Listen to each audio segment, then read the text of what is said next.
welcome to Conquering Mount Scrapmore with Brenda. I'm Brenda, and today we're going to do another series on the Kawandi, the String and Crumb series that we're working on. But I want to do a practical application. Now, my work jeans, the ones I come and wear and I sew, and they're showing a little bit of wear, like a great big gaping hole at the knee. So I decided I'm going to take these and I'm going to Kawandi a patch on them. Now, some people do this with sashiko stitching or whatever. I'm going to try it, and I'm going to see if I like it, and I'm going to see if I can do it first. I have to really think about how I'm going to do this. So what I'm going to do, because this is denim, this is a lot tougher material than I'm used to working to. So I thought, well, if I had a hard surface right under the area that I'm sewing on, maybe it'll help me push through the needle and all this stuff. So I've got just an embroidery box full of floss. I'm going to use floss and a sashiko needle, and we'll show you how we're going to get this done. So come on in, come help me mend my blue jeans. Okay, come on in. Okay, so here we are. Now, I've already done the first row around, and you know, I'm now working on my second. My husband noticed this last night while I was trying to mend my blue jeans, that because I have a massive hole there, and he said we should film this and make it like a practical application. So I'm going to show you what I did first. I took 2 pieces of flannel, and I basically turned under the raw edges, and I stitched around it without anything on the front, because I figured, okay, now my stitching will give me a line on the front to show me where I need to put my first row of Kawandi in. And I also closed up the front. Now I wanted this flannel patch here to be soft on my knee, you know, so that when I'm working, these are my work pants in here, and when we're working, I wanted something very soft against my knee. So this is what we did. So we already did, I put the flannel on first. Then I had a line of stitching that I could kind of just move the Kawandi like not even 1/8 of an inch away from that line of stitching to stitch it here, right? So I'm now going this way around the block, and you can see here I've pin basted the pieces in place, just so I can get around. It gives me something to hand stitch while I'm watching TV. Now, the other thing I find is, because I'm working with denim, I'm just going to slip my box in here, this embroidery box. I kind of like a flat, hard surface to work on, because it's easier to control my stitching. But also, when I'm doing this, in my box, I have thread conditioner that I've made, pins, little silk pins, because they're sharp and easy to push through, and I have a needle puller. Now this needle puller, basically, especially when you're hitting a really hard spot, this little needle puller will grab the needle right here. Just a minute here, let me get my needle.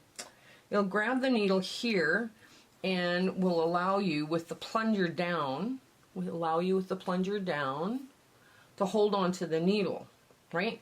But it also has, when you're using it, it has a little push, like a thimble place there where you can push the work through, and it has a little thread cutter.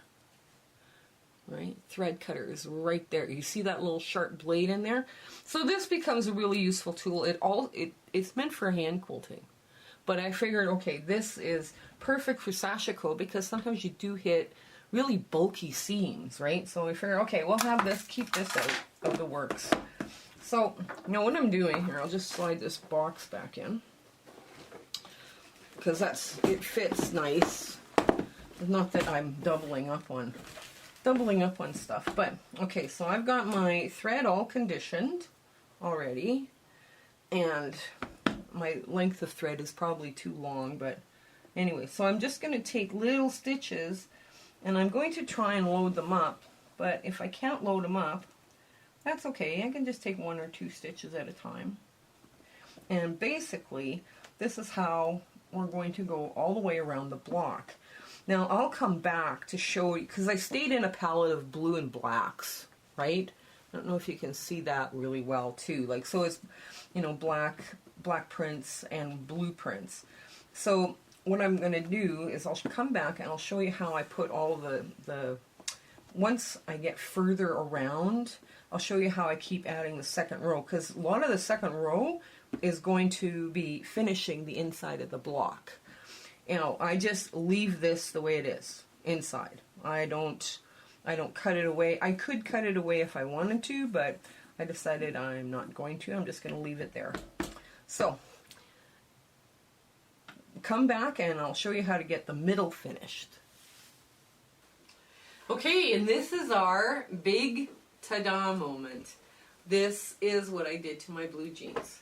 Now, this actually worked out really, really well. I stuck with a palette of just blacks and blues, so I've got a bunch of different values of blue, including a very light blue, and then blacks with different amounts of white in it, so it kind of gives it an interest.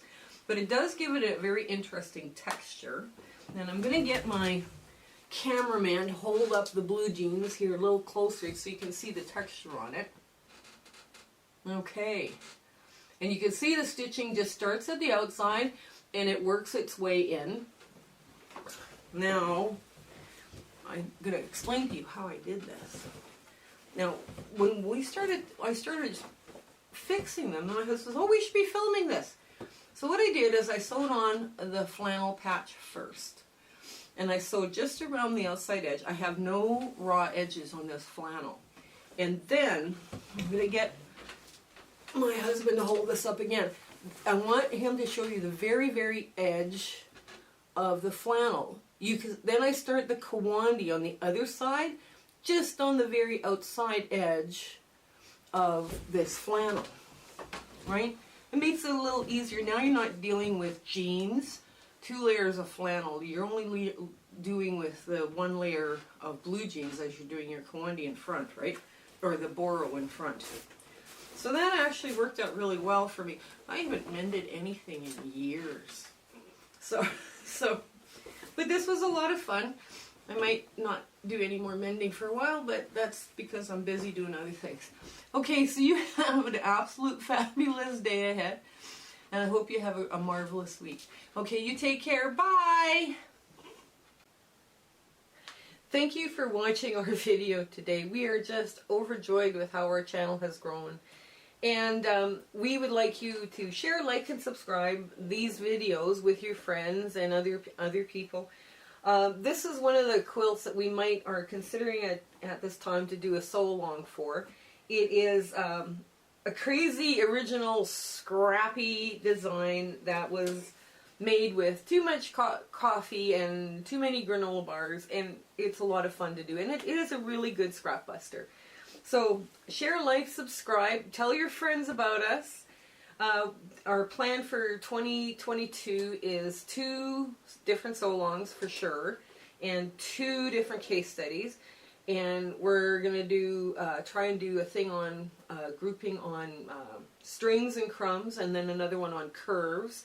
So we've got rather an ambitious 2022 planned for you here. So, like I say, I hope you come back. Have a great week ahead, and we'll talk to you later. Bye!